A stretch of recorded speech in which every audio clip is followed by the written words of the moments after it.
మహాశివరాత్రి పురస్కరించుకుని అలాగే కాకినాడ జిల్లాలో ఇప్పటికే ఈ యొక్క శైవ క్షేత్రాల వద్ద అయితే భారీ బందోబస్తు ఏర్పాటు చేశారు. అలాగే ఇక్కడ శివాలయాల దగ్గర పరిస్థితులు ఏ విధంగా ఉన్నాయో కాకినాడ జిల్లా ఎస్పీ బిందు మాధవ్ గారు అన్ని కూడా పరిశీలిస్తున్నటువంటి పరిస్థితి ఉంది.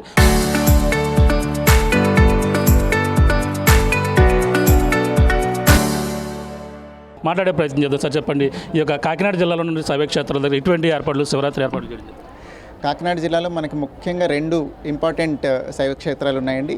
పిఠాపురంలో ఉన్న పాదగయ, అట్లనే భీమేశ్వర స్వామి ఆలయం సామలకోట. 2 చోట్ల కూడా క్యూ మేనేజ్మెంట్ కానీ, హోల్డింగ్ ఏరియా కానీ, భక్తులు పుష్కరిణిలో స్నానం చేయడానికి కానీ అన్ని రకాలుగాను వాళ్ళని ఎట్లా మూమెంట్ కోఆర్డినేట్ చేసుకోవాలి అనే దానికి ప్రాపర్గా ప్లాన్ చేసుకొని, అట్లనే 2 చోట్ల కూడా పార్కింగ్ ప్లేసెస్ ఐడెంటిఫై చేసుకోవడం, ట్రాఫిక్ డైవర్షన్స్ అవసరమైన చోట ఇచ్చుకొని, ముఖ్యంగా పాదగయ దగ్గర హైవే ఉంది కాబట్టి పక్కనే హైవే మీద ఇబ్బంది లేకుండా డైవర్షన్స్ ఇచ్చుకొని ఫ్రీ ఫ్లో అయ్యేలాగా, అట్లనే సఫిషియెంట్గా అన్ని చోట్ల కూడా holding and parking areas identify చేయడం జరిగింది. వీటికి సపోర్ట్ చేయడం కోసం సీసీటీవీ కెమెరాస్ ఇన్స్టాల్ చేయడం జరిగింది. సామలకోటలో 32, పాదగయలో 60 సీసీ కెమెరాస్ ఇన్స్టాల్ చేసి అవి ఒక కమాండ్ అండ్ కంట్రోల్కి ఇంటిగ్రేట్ చేసి ఇక్కడి నుంచి మానిటర్ చేసుకుంటూ బయట క్రౌడ్ మానిటర్ చేయడానికి డ్రోన్స్ యూటిలైజ్ చేయడం జరుగుతుంది. అట్లనే సఫిషియెంట్గా పబ్లిక్ అడ్రస్ సిస్టమ్స్ కూడా పెట్టుకున్నాం. భక్తులకు అన్ని వేళ దర్శనానికి ఎంత టైం పడుతుంది, అట్లనే వాళ్ళని డైరెక్ట్ చేయడానికి, గైడ్ చేయడానికి, అనౌన్స్మెంట్స్ ఏమైనా ఇవ్వడానికి యూటిలైజ్ చేసుకోవడం కోసం పబ్లిక్ అడ్రస్ సిస్టమ్స్ కూడా సఫిషియెంట్గా పెట్టుకోవడం జరిగింది. ఎంతమంది సిబ్బంది ఉన్నారు సార్? మన పోలీస్ సిబ్బంది ఎంతమంది పనిచేస్తారు? పోలీస్ సిబ్బంది సఫిషియెంట్గా ఉన్నారండి. ఏ సబ్ డివిజన్కి ఆ సబ్ డివిజన్ మేము ఎక్కువగా మ్యాన్ పవర్ డిస్ట్రిబ్యూట్ చేయకుండా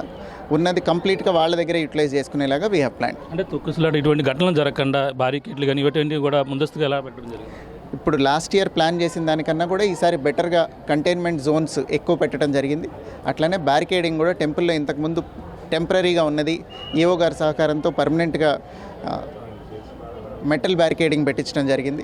అట్లనే వాచ్ టవర్లు కూడా పెట్టుకున్నాము. చూసుకొని ఎక్కడైనా ప్రెషర్ పడుతుందా, ప్రెషర్ పడితే అది క్లియర్ చేయడానికి ఏం చేయాలనేది అబ్జర్వ్ చేయడం కోసం. అంటే బైపాస్ రోడ్డు ఉంది, డైవర్షన్ ఏ విధంగా చేయడం జరిగింది సార్?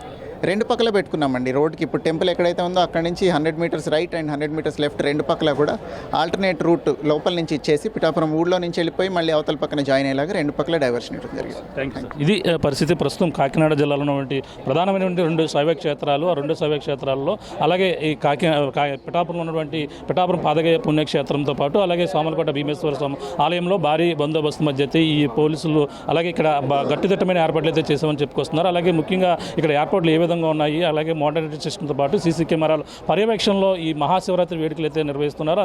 అంతేకాకుండా ఎటువంటి తొక్కిసలాట్లు అని ఎటువంటి ఘటనలు పునరావృతం కాకుండా ఇటువంటి ఘటనలు జరగకుండా భారీ గేట్లు కూడా ఏర్పాటు చేసి భక్తులకు ఎప్పటికప్పుడు ఇక్కడ ఉన్నటువంటి మెన్స్ కాబట్టి ప్రతి ఒక్కరు కూడా సమాచారం అందించే విధంగా కూడా భారీ ఎత్తున అయితే ఇక్కడ ఏర్పాట్లు అయితే జరుగుతున్నాయని కాకినాడ జిల్లా ఎస్పీ బిందు మాధవ్ గారు చెప్పిన పరిస్థితి ప్రధానంగా ఉందని చెప్పాలి. ఇది కొన్ని తాజా పరిస్థితి. కెమెరాతో ప్రకాష్, ఆర్టీవీ, పిఠాపురం నుంచి.